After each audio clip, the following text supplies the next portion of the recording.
Welcome back students. In the next lecture of subject Pharmaceutical Chemistry 1, as you all know, we are discussing the topic antacids. I have described the basics of antacid, definition of antacids, characteristics of an ideal antacids. After that, we have done the classification of antacid. Then we have discussed sodium bicarbonate as antacid. Now we are going to discuss the next classification of antacid, that is non-systemic, non-absorbable.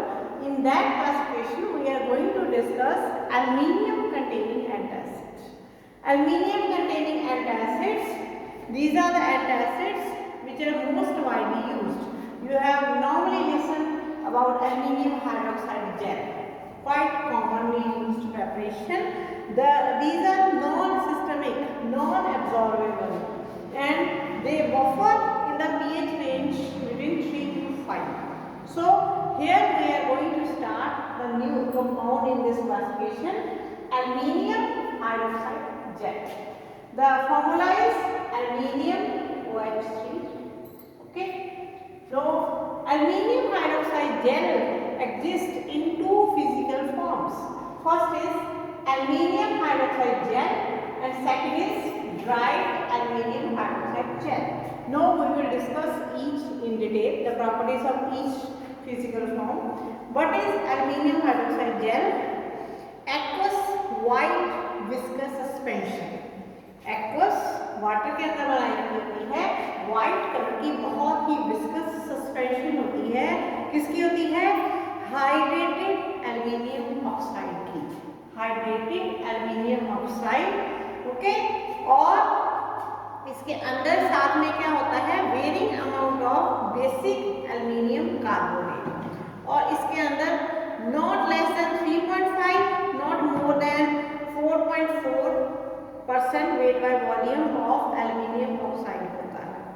इसके अलावा क्योंकि ये suspension होती है, aqueous suspension होती है, तो इसमें माइक्रोब्स की ग्रोथ होने के चांसेस रहते हैं. तो इसमें फिर हम प्रिजर्वेटिव भी डालते हैं, सोडियम बेंजोएट. ठीक है, एंटी माइक्रोबियल प्रिजर्वेटिव जो माइक्रोब्स की ग्रोथ को प्रिवेंट करता है.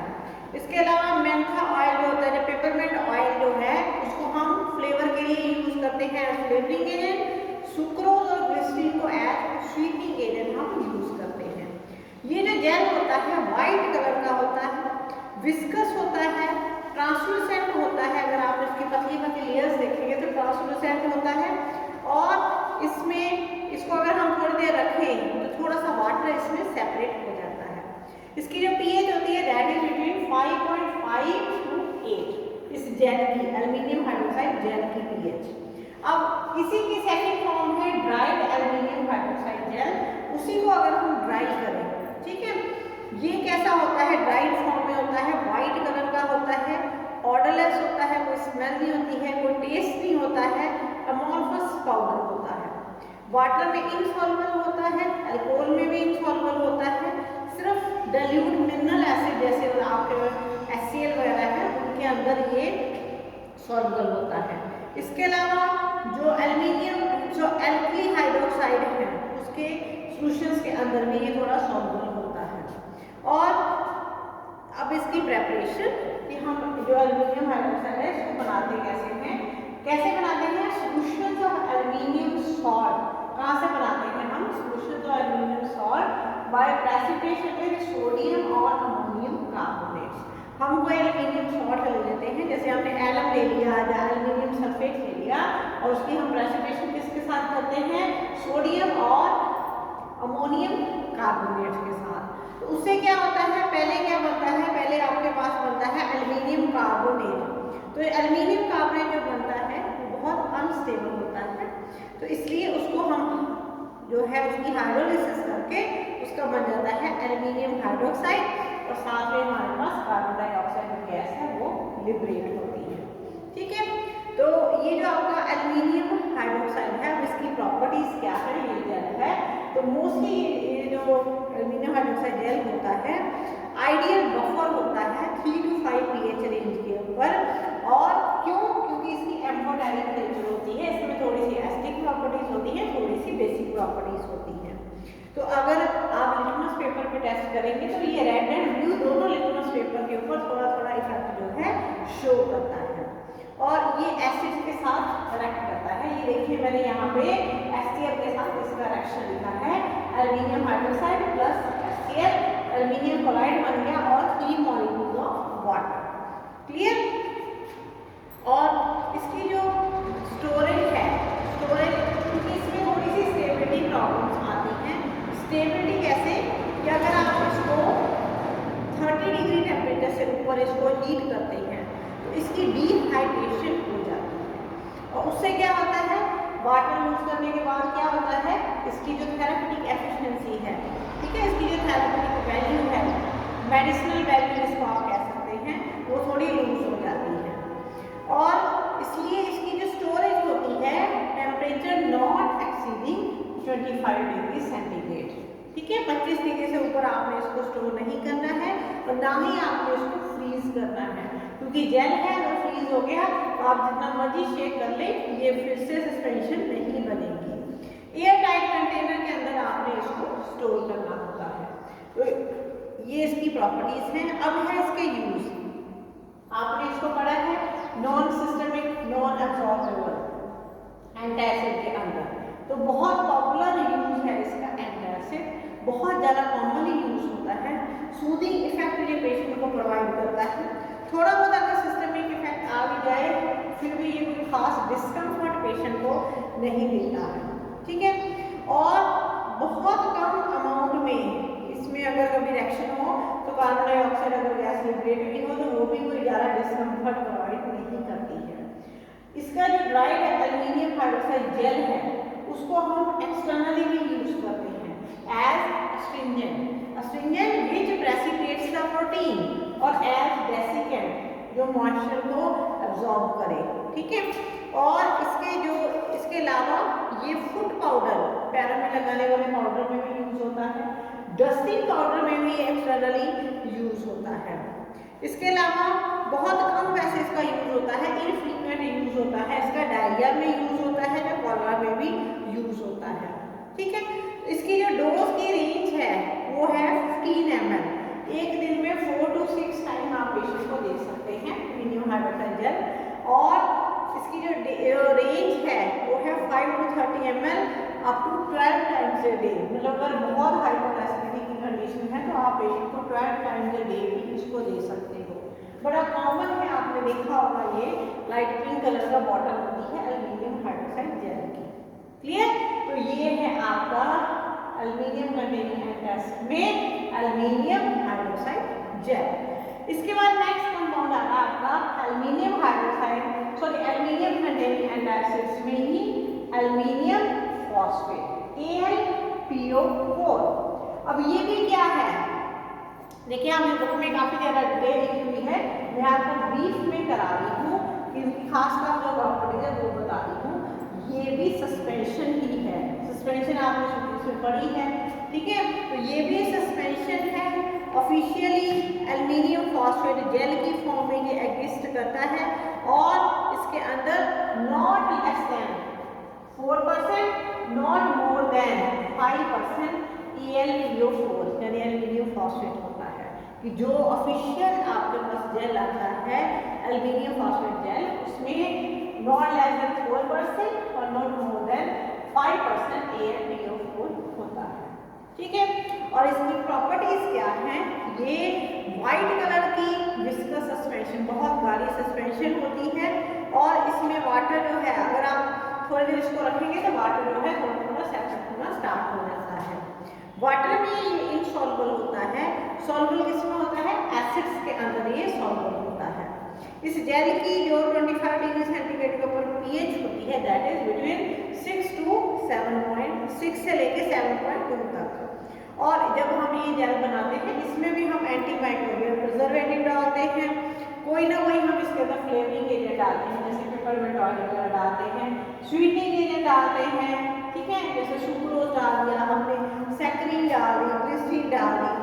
और ये जो सस्पेंशन बनती है अगर इसकी 4% सस्पेंशन बनाए हम तो उसकी जो pH रेंज होती है that is between 5.5 to 6.5।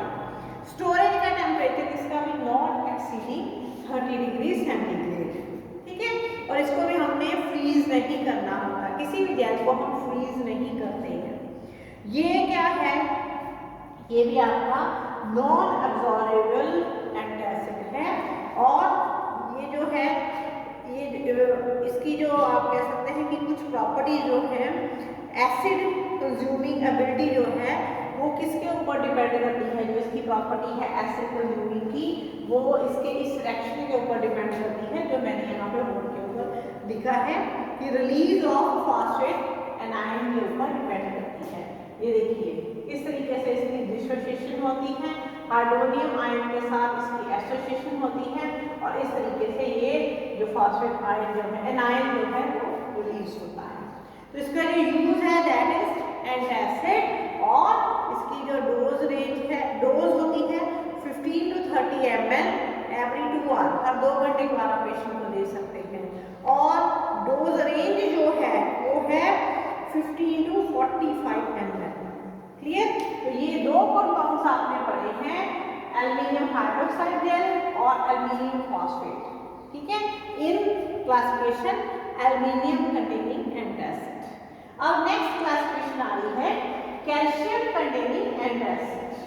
Calcium containing antacid में आपने जो कंपाउंड्स पढ़ने हैं वो, जैसे कैल्शियम कंपाउंड्स हैं उनकी जो नेचर है वो एल्युमिनियम वाले कंपाउंड से डिफरेंट होती है। एल्युमिनियम कंपाउंड जो होते हैं मोस्टली एम्फोटेरिक नेचर के होते हैं, बट जो कैल्शियम कंपाउंड्स होते हैं वो बेसिकली जो है एल्केलाइन नेचर के होते हैं।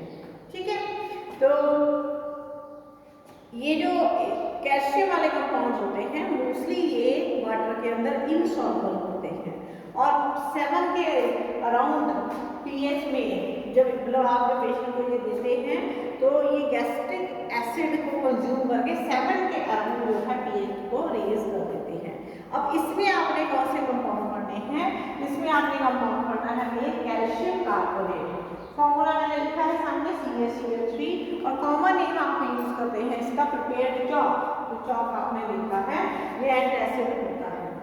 और ये बड़ा कॉमन है, कैल्शियम का ये जो सॉल्ट है बड़ा कॉमन है, नॉर्मली नेचर में बहुत एग्जिस्ट करता है, लाइमस्टोन, मार्बल, ठीक है, कैल्साइट और बहुत सारे एग्स वगैरह के शेल्स में ये एग्जिस्ट करता है। तो कैल्शियम कार्बोनेट जो है नॉर्मली एग्जिस्टिंग है, पर्ल्स में भी ये होता है, बट इसको अगर हमने बनाना है तो उसकी प्रिपरेशन के लिए फॉर्मूला मैंने लिखा है calcium chloride plus sodium carbonate. तो क्या बनता है, sodium chloride plus calcium carbonate. इस तरीके से ये प्रिपेयर किया जाता है। अब है इसकी प्रॉपर्टीज ये होता है वाइट कलर का, फाइन बिल्कुल माइक्रो क्रिस्टलाइन पाउडर होता है, स्मेल इसकी नहीं होती, ऑर्डरलेस होता है, टेस्ट इसका नहीं होता, टेस्टलेस होता है, एयर में ये स्टेबल होता है, वाटर में इनसॉल्युबल होता है। ठीक है, इसकी जो सॉल्युबिलिटी है वो कार्बन डाइऑक्साइड गैस की वजह से हम इंक्रीज कर सकते हैं। ठीक है, और इसकी जो वाटर में सॉल्युबिलिटी है वो एल्कली हाइड्रोक्साइड की प्रेजेंस में डिक्रीज हो जाती है। अल्कोहल में ये इनसॉल्युबल होता है, और बहुत सारे एसिड्स के अंदर, डाइल्यूट एसिड्स में जैसे एसिटिक एसिड है, हाइड्रोक्लोरिक एसिड है, इनके अंदर ये डिसॉल्व होता है और एफ्लोरेसेंस प्रोड्यूस करता है।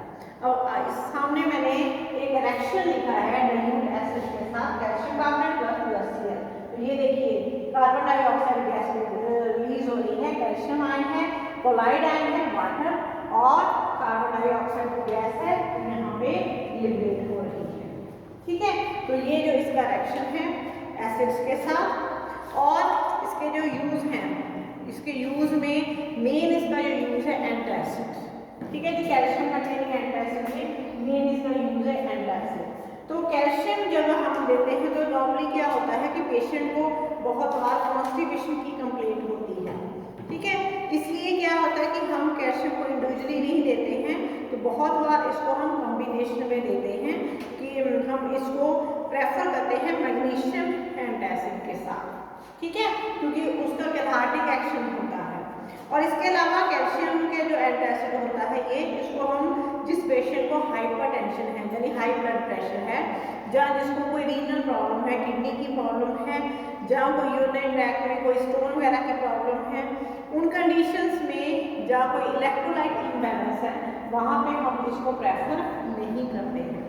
इसके अलावा एक और भी प्रॉब्लम आती है कि अगर आप कैल्शियम कार्बोनेट या सोडियम बाइकार्बोनेट इन दोनों को लंबे टाइम तक, कैल्शियम कार्बोनेट या सोडियम बाइकार्बोनेट को लंबे टाइम तक मिल्क के लंबे टाइम तक मतलब लॉन्ग यूज अगर आप इसका करते हैं और साथ में पेशेंट जो है मिल्क ले रहा है, लार्ज क्वांटिटी ऑफ मिल्क, तो क्या होता है कि ये जो एक सिंड्रोम कॉज करते हैं, बर्नेट सिंड्रोम इसको कहा जाता है। ठीक है, बर्नेट सिंड्रोम इस डिजीज का नाम है, डिसऑर्डर का नाम है। इसका दूसरा नाम है मिल्क एल्कली सिंड्रोम। ठीक है, तो इसमें बहुत प्रॉब्लम्स आ जाती हैं। इसमें एक्यूट एल्कलोसिस हो सकता है, हाइपरकैलेमिया हो सकता है, रीनल फेलियर हो सकता है, मतलब इस सिंड्रोम में बहुत सारी दिक्कतें आ जाती हैं। ठीक है, तो इसलिए इसको जब भी आपने देना है बहुत केयरफुली देना है। वैसे तो ये सिंड्रोम अनकॉमन है, बहुत जनरली कॉमन नहीं है, बट फिर भी आपने इस एंटासिड को बहुत ही केयरफुली पेशेंट को एडमिनिस्टर करना है। पेशेंट की हिस्ट्री देखने के बाद आपने इसको देना है। ठीक है, अब इसकी जो डोज है वो है 1 ग्राम पेशेंट को देनी है। दिन में 4 to 6 टाइम आप उसको दे सकते हैं। जो यूजर डोज रेंज है that is 1 to 10 gram. Clear? तो ये है आपका कैल्शियम कंटेनिंग एंटासिड और उसमें कंपाउंड आपने स्टडी किया है कैल्शियम कार्बोनेट। Thank you.